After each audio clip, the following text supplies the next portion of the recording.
ಮಂತ್ರಾಲಯಕ್ಕೆ ಹೋಗ್ಬೇಕು ಅನ್ಕೊಂಡು ಕಡೆಗೂ ರೆಡಿಯಾಗಿ ಹೊಂಟಿವ. ಬಿಜಾಪುರಕ್ಕೆ ಹೋಗಿ ರೈಲ್ವೆ ಸ್ಟೇಷನ್ದಾಗ ಟಿಕೆಟ್ ತೆಗ್ಸಿದೆವು. ರೈಲ್ವೆ 4 ಗಂಟೆಗಿತ್ತು. ಕಾದು ಹಂಗೆ ಹೊಟ್ಟೆ ಸಿತ್ತು. ಬಜಿ ಚೂಡ ಎಲ್ಲ ಬಡ್ದೆವು. ಪ್ರಭು, ನಾನು, ಅಪ್ಪಾಜಿ 3 ಮಂದಿ ಕೂತ ಇನ್ನೂ ಟ್ರೈನ್ ಬಿಟ್ಟಿರಕ್ಕಿಲ್ಲ. ಆಗ 3 ಮಂದಿ ಕೂಡಿ ಅಲ್ಲೇ ಕೂತ ತಿಂದು, ಪ್ರಭುನು ಅಲ್ಲಿಂದ ಮುಧೋಳದಿಂದ ಬಂದಿದ್ದ. ಅಪ್ಪಾಜಿ ನಾವು ಇಲ್ಲಿಂದ ರೆಡಿಯಾಗಿ ನಾವು ಹೋಗಿದ್ದೀವಿ. ಆಗ ಕೂತಿದ್ದೆವು. ಟಿಕೆಟ್ ಚೆಕರ್ ಬಂದರು. ನಾವು ಜನರಲ್ ಟಿಕೆಟ್ ತೆಗೆಸಿದ್ದೀವಿ. ಹೀಗಾಗಿ ಸ್ಲೀಪರ್ ಯಾವಾಗ ಖಾಲಿ ಇದ್ರೆ ಬುಕ್ ಮಾಡಿಕೊಡೋಣ ಬುಕ್ ಮಾಡಿ ಅಲ್ಲಿಂದಲೇ ಬುಕ್ ಮಾಡಿಕೊಟ್ರು. ರಾಯಚೂರಿಗೆ 12 ಅದು ಆಗಿತ್ತು. ಆವಾಗ ಬಂದೀವಿ. ಕತ್ಲಾಗ ಅಷ್ಟೊಂದು ಸರಿಯಾಗಿ ಕಾಣುವಲ್ಲಾಗಿದ್ದು ಪ್ಲ್ಯಾಂಟ್ಗಳು. ಈಗ ನೆಕ್ಸ್ಟ್ ಊಟಿಗೆನ ರೈಲ್ವೆ ಸ್ಟೇಷನ್ ಬಂತು. ರೈಲ್ವೆ ಸ್ಟೇಷನ್ ಬರೋಟಿಗೆನ 12:30 ಅದು ಆಗಿತ್ತು. ನೀವು ಡೈರೆಕ್ಟ್ ಹೋಗ್ಬೇಕಾದ್ರೆ 1 ಗಂಟೆಗೆ ಮಂತ್ರಾಲಯ ರೋಡಿಗೆ ಹೋಗತಿ. 12:30 ಆಗಿತ್ತು. ಅಲ್ಲೇ ಇಳ್ಕೊಂಡು ಮುಂದಲ್ಲೇ ನಮ್ಮ ಫ್ರೆಂಡ್ಸ್ ಆದಂಥ ಪರ್ಸು ಮತ್ತು ಮಲ್ಲು ಬಂದಿದ್ದರು. ಅಟ್ರಿಗೂ ಅವ್ರ ರೂಮ್ನಾಗ ವಸ್ತಿದ್ದು. ಬೆಳಿಗ್ಗೆ ನಾಷ್ಟ ಮಾಡ್ಕೊಂಡು ರಾಯಚೂರು ಬಸ್ ಸ್ಟ್ಯಾಂಡ್ದಿಂದ ಬಿಟ್ಟಿವಿ. ಅಲ್ಲಿಗೆ ಫಸ್ಟ್ ಹೋಗುಟಿಗೇನ ಹತ್ತಿದ ಕುಂದದೇವರ ಮಂತ್ರಾಲಯದಲ್ಲಿರುವ ಕರದಲ್ಲಿಗೆ ಬರುವ ಶ್ರೀ ವಿಠಲ ಬಸ್ ಇಳಿಸ್ತು. ಅಲ್ಲಿಂದ ಶ್ರೀ ಸುಜೇಂದ್ರ ಮಾರ್ಗ ಅಂತ ದ್ವಾರ ಬಾಗಲ, ಅಲ್ಲಿಂದ ಮುಂದೆ ಹೊಂಟೆವು. ಅಲ್ಲೇ ಲುಂಗಿ ಎಲ್ಲ ಇದನ್ನು ತಗೊಂಡು ಒಳಗಡೆ ಹೋದಿವಿ. ಮಂತ್ರಾಲಯ ಗುಡಿ ಎಂಟ್ರೆನ್ಸ್ ಬಂತು. ಅಲ್ಲಿಂದನ ಮೊದಲು ನಾವು ಜಾಗ ಮಾಡ್ಕೋಬೇಕಂತ ನದಿ ಕಡೆ ಹೋದಿವಿ. ತುಂಗಭದ್ರಾ ರಿವರ್, ಇದು ತುಂಗಭದ್ರಾ ನದಿ.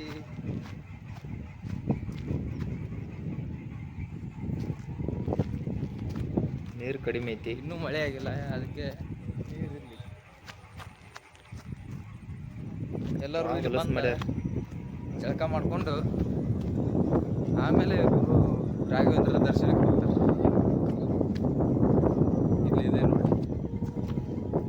ಈಗ ಕಂಟಿನ್ಯೂ ಭಕ್ತರು ಇರ್ತಾರೆ. ನಾವು ಹಿಂದಿನ ದಿನ ಮಳೆ ಆಗಿದ್ದಕ್ಕೆ ಇದೆಲ್ಲ ನೀರು ಇರ್ತೈತೆ. ಅಲ್ಲಿ ಇಲ್ಲಿ ಸ್ವಲ್ಪ ನೀರೈತಿ ಮೊದಲಿಂದ ಅದ.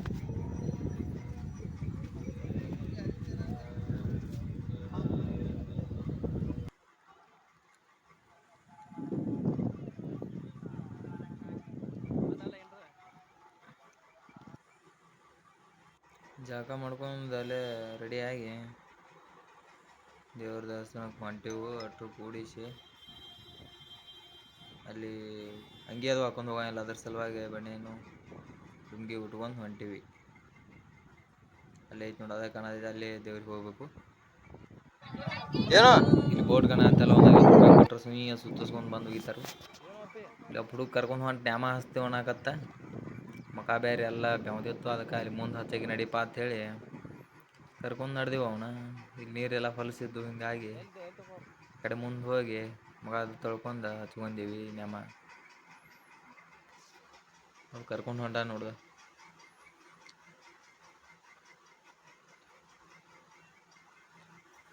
ಮಂತ್ರಾಲಯ ಮಂತ್ರಾಲಯ ಇದೆ.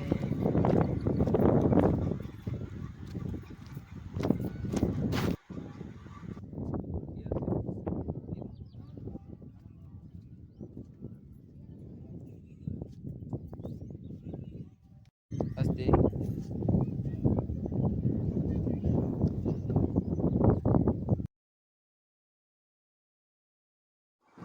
ನಿಮ್ಮ ಲಗೇಜ್ ಅದು ಇಡಾರಿದ್ರೆ ಅಲ್ಲೇ ಹೂವು ಕಾಯಿ ತೊಗೋತೀವಲ್ಲ ಅವ್ರ ಇಟ್ಕೋತಾರೆ. ಅಲ್ಲೇ ಇಟ್ಕೊಂಡು ಅಲ್ಲೇ ಪಾದರಕ್ಷೆ ಎಲ್ಲ ಅಲ್ಲೇ ಬಿಡಬೇಕು. ಬಿಟ್ಕೊಂಡು ಇಲ್ಲಿ ಒಳಗೆ ಬರಬೇಕು. ದೇವಸ್ಥಾನ ಆವರಣ ಒಳಗೆ ಬಂದ್ರೂ ಒಂಥರ ಏನೋ ಭಕ್ತಿ.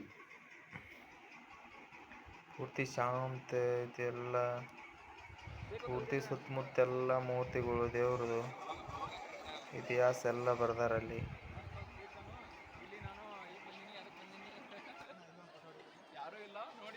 ಪೂಜ್ಯಾಯ ರಾಘವೇಂದ್ರಾಯ ಸತ್ಯಧರ್ಮರತಾಯ ಚ ಭಜತಾಂ ಕಲ್ಪವೃಕ್ಷಾಯ ನಮತಾಂ ಕಾಮಧೇನವೇ.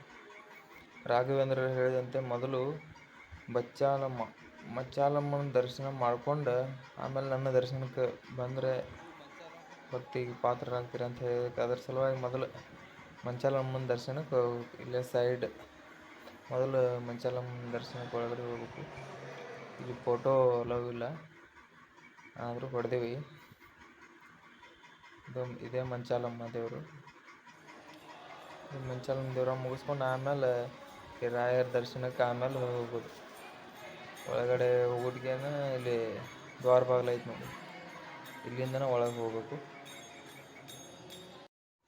ರಾಯರ ಬೃಂದಾವನದ ಮುಂದೆ ಹೋದಾಗ ರಾಯರಿಗೆ ನಿಮ್ಮ ಸಮಸ್ಯೆಗಳನ್ನು ಹೇಳಬೇಡಿ, ಸಮಸ್ಯೆಗಳಿಗೆ ಹೇಳಿ ನಮ್ಮಲ್ಲಿ ಗುರು ರಾಯರಿದ್ದಾರೆ ಎಂದು. ಆವಾಗ ತಾನಾಗೇ ಸಮಸ್ಯೆಗಳು ದೂರ ಆಕಾವತ್.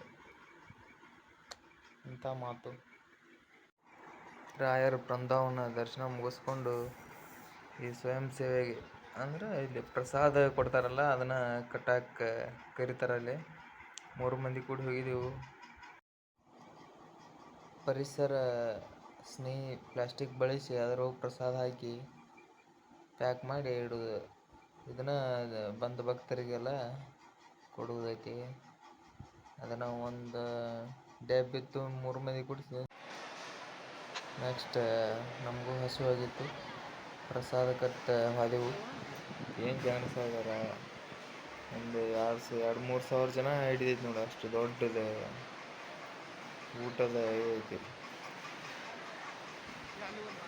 ನಮಗೂ ಹೊಟ್ಟೆ ಹಸಿದಿತ್ತು, ಅದಕ್ಕೆ ಪಾಳೆ ಹಚ್ಚಿದ್ವಿ. ಪಾಳೆ ಹಚ್ಚಿ ಪಾಯಸ ಪ್ರಸಾದ ಫಸ್ಟ್ ಇತ್ತು. ಸ್ವಲ್ಪ ಸ್ವೀಟ್ ಹಾಕಿದ್ರು ಮೊದಲು, ಆಮೇಲೆ ಹಂಗೆ ಮುಂದೆ ಹೋದಂಗೆ ರೈಸು, ಆಮೇಲೆ ಸಾರ ಹೊಟ್ಟೆ ತುಂಬ ತಿನ್ಬೋದು ಇಲ್ಲಿ. ಆಮೇಲೆ ಬ್ಯಾಳಿ ಹುಗ್ಗಿ ಮಾಡಿದರು, ಅದೊಂದು ಕಾಣಿದಾಗ ಹುಗ್ಗಿ ಬಿಡಿಸಿದ್ರು. ಆಮೇಲೆ ಲಾಸ್ಟಕ್ಕೆ ಮೊಸರನ್ನ ಹೋಗಿ ಒಂದು ತವದಲ್ಲಿ ಕೂತು ಶಿಸ್ತ ಬಿಡ್ದೆವು ಹೊಟ್ಟೆ ತುಂಬ.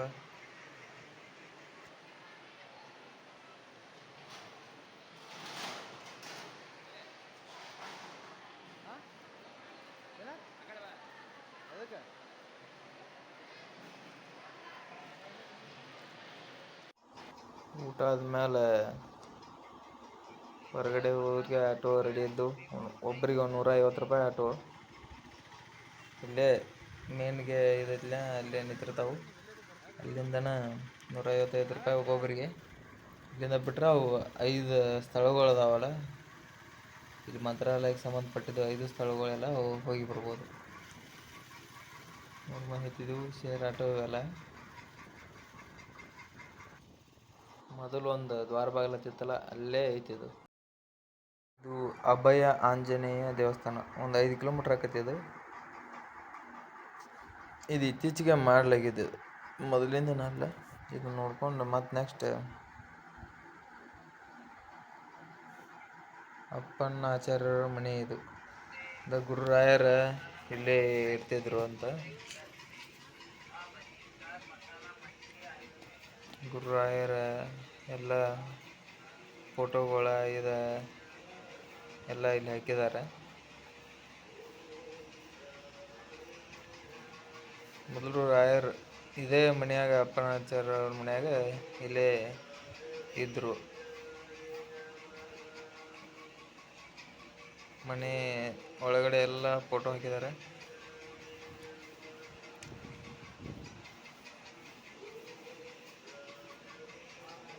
ಇದೇ ಇಲ್ಲಿ ಕೆಳಗೆ ಕಾಣತ್ತಿದ್ದಲ್ಲ, ಇಲ್ಲೇ ಸಗಣಿಲೇ ಸಾರಿಸಿದ್ದು. ಇಲ್ಲೇ ಅವರು ವಿಶ್ರಾಂತಿ ಪಡಿತಿರತ್ತೆ ರಾಯರು.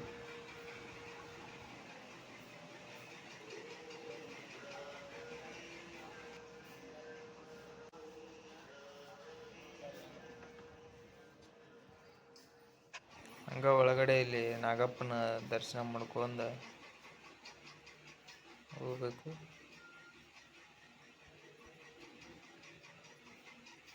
ಇದು ಅಪ್ಪನ ಆಚಾರ್ಯ ಅವ್ರ ಮನೆಯಲ್ಲಿನ ಒಳಗಡೆ ಅಡಿಗೆ ಮನ್ಯಾಗ ಇದು ನಾಗಪ್ಪನ ದರ್ಶನ ಮಾಡ್ಕೋಬೇಕು. ಇಲ್ಲಿ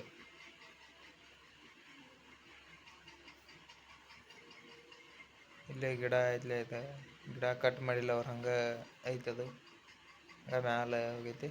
ಇಲ್ಲಿಂದ ನೆಕ್ಸ್ಟ್ ಬೃಂದಾವನಕ್ಕೆ ಅಂದ್ರೆ ಅಪ್ಪನ ಆಚಾರ್ಯ ಅವ್ರ ಮನೆಯಿಂದನೇ ಸ್ವಲ್ಪ ಮುಂದೆ ಹೋದ್ರೆ ಬೃಂದಾವನದ ಬಿಡೋದು.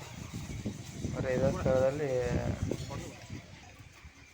ಇವರು ಅಪ್ಪಣ್ಣಾಚಾರ್ಯ ಗುರು ರಾಯರ ಶಿಷ್ಯರು ಇಲ್ಲಿ ಅವ್ರ ಸಲುವಾಗಿ ಬೃಂದಾವನವನ್ನು ಸ್ಥಾಪಿಸ್ಯಾರು. ಇದು ಮಂಚಾಲಮ್ಮನ ದೇವಸ್ಥಾನ ಹೊಸದಾಗಿ ಮಾಡತ್ತಾರೆ. ಇದು ಬಿಚ್ಚಾಲಮ್ಮ. ಗುರು ರಾಯರು ಬಸುತ್ತಿದ್ದ ವರ್ಗದಲ್ಲಿ ಅವರ ಸ್ವಂತ ಇದನ್ನು ಮಾಡ್ತಿದ್ರು.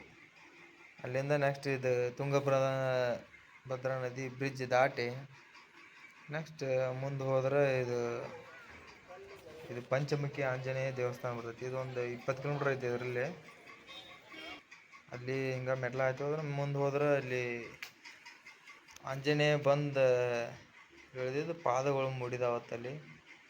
ಮೊದಲು ಪಾದದ ದರ್ಶನ ಮಾಡ್ಕೋಬೇಕು. ಇಲ್ಲೇ ದರ್ಶನ ಮಾಡ್ಕೊಂಡು ನೋಡ್ರಿ ಇವ ಆಂಜನೇಯನ ಪಾದಗಳು. ಈ ಸ್ಥಳ ಎದಕ್ಕೆ ಪ್ರಸಿದ್ಧಿ ಅಂದ್ರೆ ಇಲ್ಲಿ ರಾಯರು ತಪಸ್ಸಿಗೆ ಕೂತಿದ್ರು 12 ವರ್ಷಗಳ ಕಾಲ.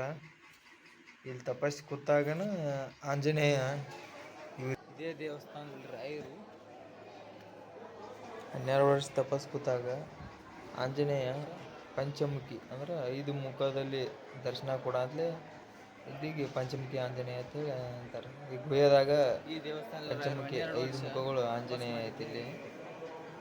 ಅದನ್ನ ಚಿತ್ರ ಇವರು ರಾಯರು ಇವೇ 5 ಮುಖಗಳು. ಇದು ರಾಯರ ದರ್ಶನ ಮಾಡಾದ್ಲೆ ಅವ 5 ಮುಖಗಳು ಅಲ್ಲೇ ಗುಹೆದಾಗ ಕೆತ್ತಾರತ್ತ. ಇದು ತಾನಾಗಿ ಗುಹೆಯೊಳಗೆ ಆಗಿದ್ದು 5 ಮುಖದ ಆಂಜನೇಯ ಇಲ್ಲಿ ನೆಲೆಸ್ಯಾನ ಅಂತೇಳಿ ಪ್ರತೀತಿ.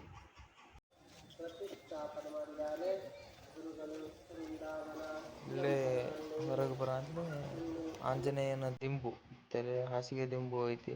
ಹಂಗೆ ಇದು ಪುಷ್ಪಕ ವಿಮಾನ ಆಂಜನೇಯ ಬಂದಿದೆ. ಪೂಜ್ಯಾಯ ರಾಘವೇಂದ್ರಾಯ ಸತ್ಯ ಧರ್ಮರತಾಯ ಚ ಭಕ್ತತಾಂ